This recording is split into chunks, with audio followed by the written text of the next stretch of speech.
When a guest is so not funny that Johnny Carson and the crowd look uncomfortable, what happens? These are the worst actors Johnny Carson ever said he would have on his show. Bob Hope, the Bob Hope pushed pre-recorded music. That was something I had never said to you before. Also, I wouldn't say your how many flies do you have? The people who worked on the shows said that Hope would bring in long highlight reels that were hard to cut down. During a commercial break, he once asked if he could use Carson's laughs from a speech for his own upcoming show. After that, Carson told his staff that Hope wasn't a good guest because shows up with prepared jokes and rarely starts a real chat. The friendship turned into a business deal when Hope used her appearances on The Tonight Show as ways to promote her music instead of as chances to talk. While I waited, I was buttering a back, laughs, you really.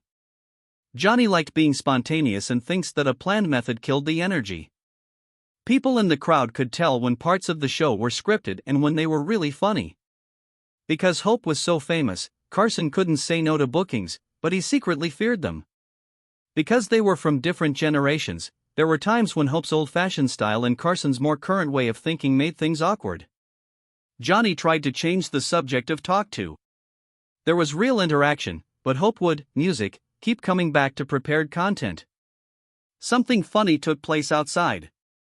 Would you like to buy a nice suit for $40? Asked a guy who stopped me. Let me see it, I said, and he said, you're wearing it. Laughter, the highlight reel slowed down the show, so directors had to cut planned parts. Carson felt stuck by Hollywood politics because criticizing Hope in public would cause backlash in the industry. Other guests saw how happy Johnny looked when the Hope parts were over. How different Hope's stiff acts are from Don Rickles and other unexpected guests couldn't have been more different. Carson's team came up with ways to limit Hope's airtime without making her look rude. The dynamic showed how comedy legends can lose their value when they stop adapting to new forms. Hope never got why Carson seemed less excited about booking him as the years went on. The person who can kill Carson's image is Rich Little. My arm hurts, so I must be calling you more than I think. Did it lock on to you in the middle? Of course, while you did it. Laughs, that young woman is strong, I tell you. Yeah, I thought that too. There was nothing I could have done better. I believe you did pretty well. I could hold her. I just couldn't write it down. Applause. Little's Tonight Show appearances stopped quickly after one in August 1982. He said it was because Carson didn't like his Carson impression. Henry Bushkin agreed with that idea and said that Little was the one who really annoyed Carson the most.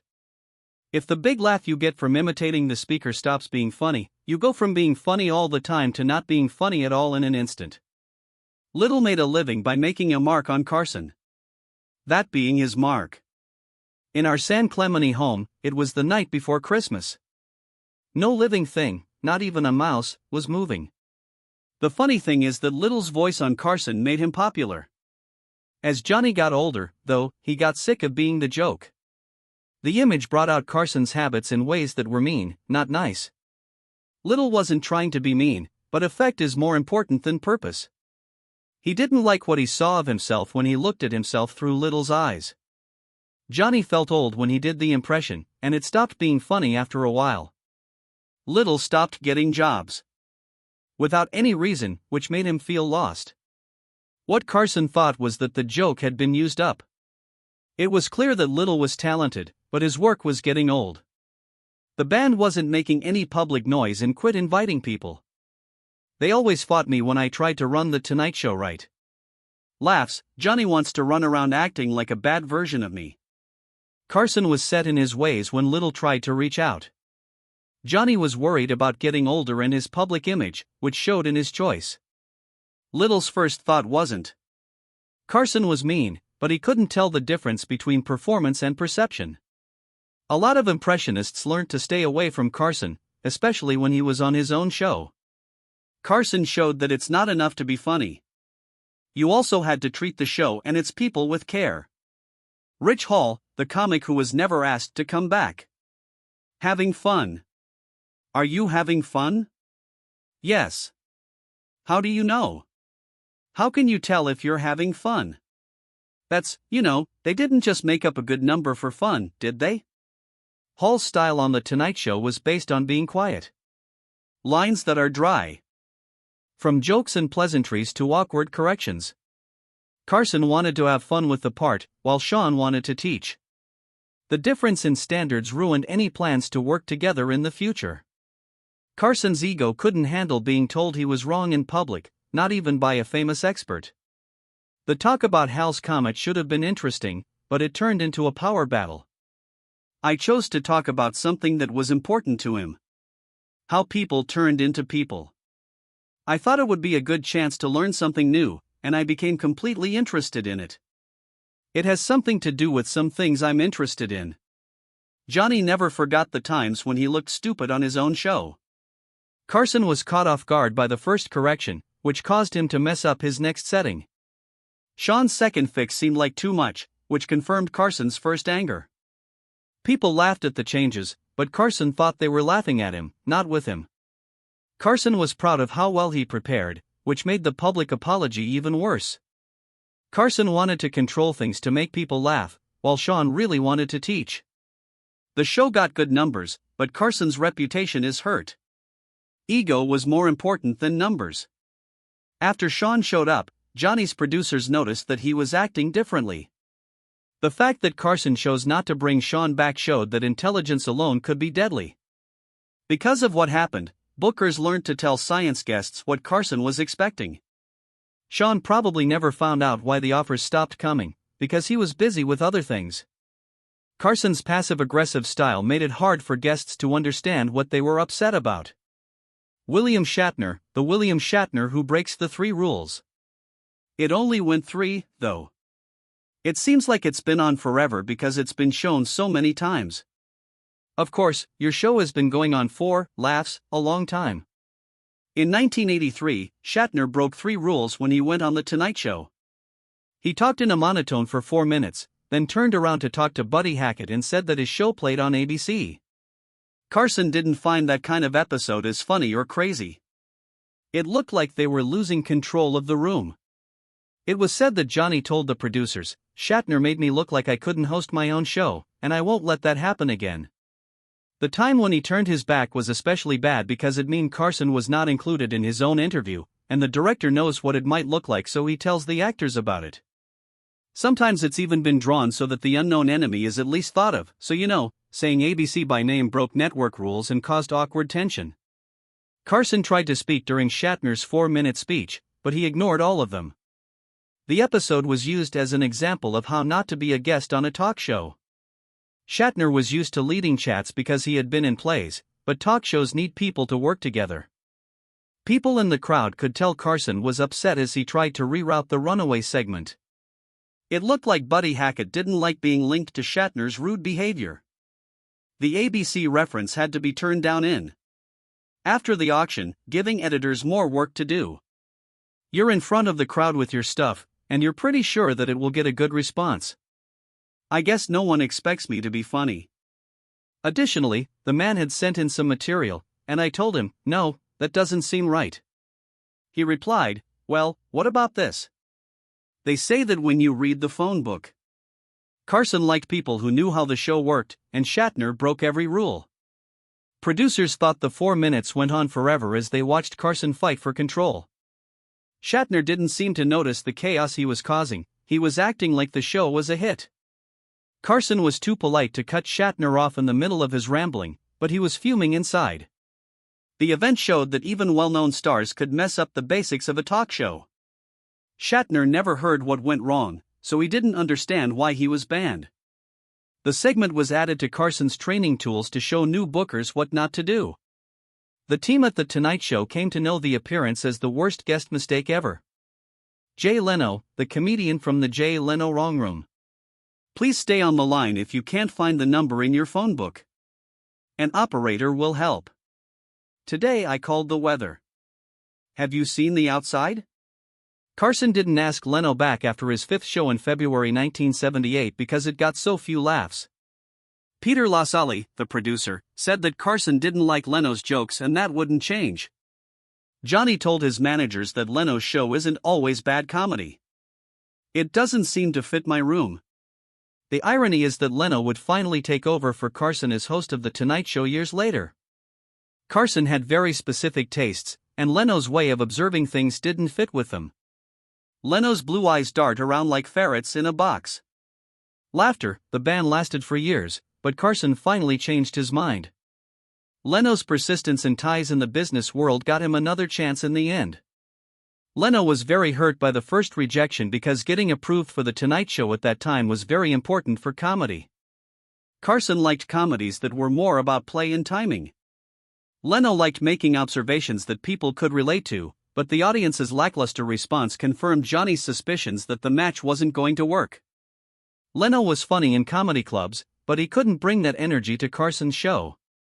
Being turned down forced Leno to make content that can be used in different ways. Do you ever think your mom or dad are being funny? Both of my parents are funny, but not in a mean way. Yes. Yes. I know, laughs. By accident, Carson's band pushed Leno to become a more flexible performer. When Leno finally came back many years later, his act had changed a lot. Leno was driven to prove Carson wrong by the early failure that turned it into inspiration. Johnny never told anyone in public why he turned down Leno at first, out of respect for his job. People in the business world told stories about how Carson's support could make or break a deal. Sharp sarcasm and a calm voice that relies on people getting the angle right away. That works in a small club where everyone is close, focused, and ready to lean in. It can go away in a big studio crowd. The room needs a stronger signal, a bigger beat, and a clearer drive. People are still not reacting much to what Hall says, even though it's smart and funny. Do you see that? There's a candy bar. What does it say? Fun size. Fun size. It's not nearly as big as we thought it would be, is it? We were. You can tell that the jokes aren't really hitting home with the crowd because they're not getting a big look. The set starts to fight the room instead of writing it once that gap opens. The energy in the room doesn't rise to meet him, and the beats don't hit where they should. People who are funny can feel that in music in real time, and it changes everything. It seems like every new joke has to work harder to get people to laugh again. Even if the writing is good, the section will feel slow if Carson doesn't step in and pick up the pace. That's why the memory turns into Hall bombed instead of Hall had good stuff. It was about the fit. What kind of room did the performance need?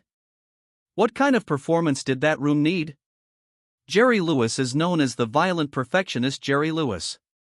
We're used to the crazy stuff. Yes. You talk like a different person when you do that. In fact, a card employee told Carson that Lewis lost it and cursed when a request wasn't met on time during a guest show week. Carson said Lewis would never be a guest speaker or show up again, but there would be one short exception. It wasn't like Johnny was saying, "Your jokes aren't funny, but you're making the show unpleasant," and that kills comedy faster than a bad punchline. Oh, come on. This is how things are going to be. Lewis was known for being tough, but Carson wouldn't stand crew abuse. The team at The Tonight Show was very loyal to Johnny, and he looked out for them. When someone treated his team badly, it turned from a work issue to a personal one. Lewis was a great comedian, but his behavior behind the scenes couldn't hide it. Carson cared more about being kind and polite than about being talented. The band made it clear that no star was bigger than the spirit of the show. A few other people heard about what happened with Lewis and knew the cue was. Johnny didn't use his power in this way very often, but when he did, it stopped. The crew liked that Carson was ready to stand up for them against famous performers. Lewis never got why Carson cut him off so abruptly. Johnny thinks that laughter is no longer funny when it involves being mean. The ban held for years, and there was no ending it. You got Jerry Lewis for being political, and he was a great doctor. Carson's Tonight Show was based on respecting each other, and Lewis broke that rule. People in the music business knew the story, and it hurt Lewis's image. Johnny showed that he was willing to give up a big name to protect the honor of his team. The event became famous as an example of how loyal Carson was. Lewis had undeniable ability, but his personality made him dangerous. Carson never felt bad about what he did and told his friends that some people aren't worth the trouble. Lewis was dating a young woman who had done nothing wrong. Lewis's rant was so loud that it filled the room with personal insults and screams. You went back to the Opera House Grill area, where? Like a luncheonette or mean? It's for dinner, not breakfast. Are you going to listen? Yes, of course. Laughter. Several team members saw the outburst, which caused a collective trauma. Carson found out about it within hours and called the employee right away to say sorry. The woman was so scared that she was thinking about stopping until Johnny reassured her. Carson's reaction to protect his staff made them loyal for years to come. Lewis's job as a guest host was cut short, and the rest of the shows were quietly cancelled. The network didn't make staff work with Lewis again because of the schedule change. Instead, they dealt with it. Lewis grumbled about being put on a blacklist, but he never linked his actions to the results. Because of Carson's choice, other shows have taken steps to protect their crews from talent who is abusive. People saw The Tonight Show as the best example of how to treat others with care at work. Younger performers learned that having ability wasn't enough to keep their careers going without being polite. Lewis's band showed that Carson's morals weren't just words on a page, they were real. Tonight Show lost a comedy legend because of the decision, but the staff won a lot of respect. Other hosts saw this and started giving crew care more importance in their own shows. Sean, who checks facts, is Carl Sagan. The skin of all the people in Star Wars, for some reason, is kind of like this, right? And, not even the other colors that the Earth has. When Carson and Sean talked about Hal's comet in January 1986, Sean corrected him twice. It looked like Carson didn't care, but he did. He made sure Sean wasn't asked back. Getting fact-checked in the middle of a humor show can make the host look bad. Carson saw that as the opposite of a good desk piece, which made it funny. Johnny liked being the teacher on his own show more than being the student. Sean's corrections weren't meant to be mean, but they made it harder for Carson to control the talk. The crowd noticed the change in tone.